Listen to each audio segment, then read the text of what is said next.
I still keep a phone in my desk drawer that hasn't turned on since 2019. It's an old Samsung. The battery has gone soft and puffy the way dead batteries do, and honestly, it's probably a small fire risk sitting there under a stack of takeout menus. I keep it because there's a voicemail on it from a friend of mine who died. I have never transferred that file. I have never played it for anybody. I couldn't even tell you exactly what she says on it, something about a parking garage and being irritated with me, which was most of our friendship. I just know it's in there, and I've worked out that as long as I don't touch it, it still belongs to her. In June, a drawer a lot like mine got opened in Dallas. This one belonged to a poet named Norman Rosten and his wife Hedda, and what was inside had been sitting untouched for more than 60 years. Letters, handwritten notes, watercolors, poems, pages of a 1955 daily planner covered in a woman's private handwriting. All of it from Marilyn Monroe, and almost none of it ever seen by the public. Heritage Auctions put more than 80 pieces of it on the block on the 1st of June, which would have been Marilyn's 100th birthday. By the end of the day, the collection had brought in over $2.5 million. But the part I can't stop thinking about isn't what sold. It's what the Rostens cut out before anyone could see it. Norman Rosten was not a Hollywood person. He was a poet from Brooklyn, the actual official poet laureate of Brooklyn, the kind of man who wrote verses about Walt Whitman. His wife Hedda was a Smith College graduate. Their circle was writers, not movie stars. They met her through Arthur Miller in 1955, and here's the detail I love about that first meeting. They spent an entire day and evening with her, a whole day, dinner, the works, without ever realizing who she was. She showed up without makeup, wearing a big shapeless raincoat, looking like any other tired woman trying to get across New York City in the rain. When somebody introduced her, she mumbled. She gave them her first name only, and she gave it quietly, and it went right past them. That's the woman the Rostens got, not the one on the calendar, the one who could walk into a room in Brooklyn Heights and successfully pass for nobody. What followed was 7 years of ordinary friendship. She called them at strange hours. Hedda eventually went to work for her as her personal assistant, and the letters went back and forth. So, what was actually in there? Start with the acting notes. 1955, she's studying with the Strasbergs at the Actors Studio, taking notes like a graduate student. One of them has her writing down her teacher's line about how an actor, like a pianist, has to know exactly where he's going to put his finger. That page opened at $30,000. Another one is Stranger and Better. It's a page of daily planner, and instead of appointments, she's filled it with instructions to herself. Work on doors opening and closing.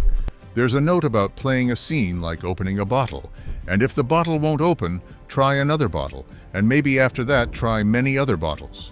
Who knows? Trust. That's a woman doing homework on how to be a person on camera.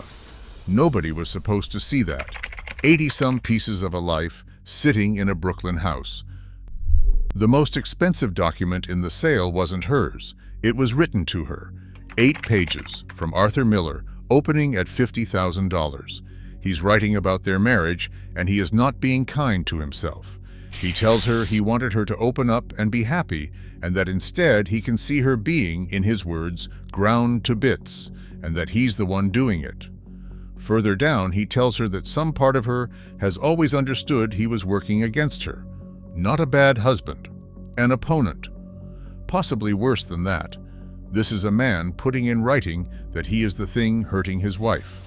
Now, the Rostens got hold of that letter, and they did something to it. They took scissors and cut off the top and the bottom. The greeting went. The signature went. Whatever he called her at the start, and however he signed off at the end, gone because they were afraid the tabloids would have a field day with it. Sit with the mechanics of that for a second. 2 people at a kitchen table in Brooklyn Heights with a pair of household scissors performing surgery on a piece of American literary history. But here's the part that gives the whole thing away. They didn't burn it. If you want to protect somebody, you burn it. Burning takes 10 seconds. They cut the names off and they kept the pages. I want to stop the Marilyn part for a minute, because I don't think this is really a story about a movie star. You have a version of this. Everybody does. There are text threads on your phone right now that you've never deleted and never reread. There's somebody's handwriting on the inside cover of a book on your shelf.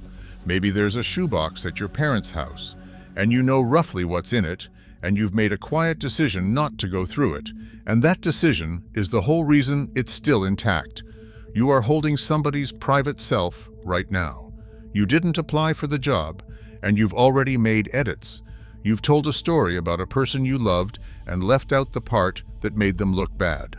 Everyone who has ever loved anybody has stood where the Rostens stood with a pair of scissors, deciding. They just did it with the most photographed woman on earth. Marilyn died in August of 1962.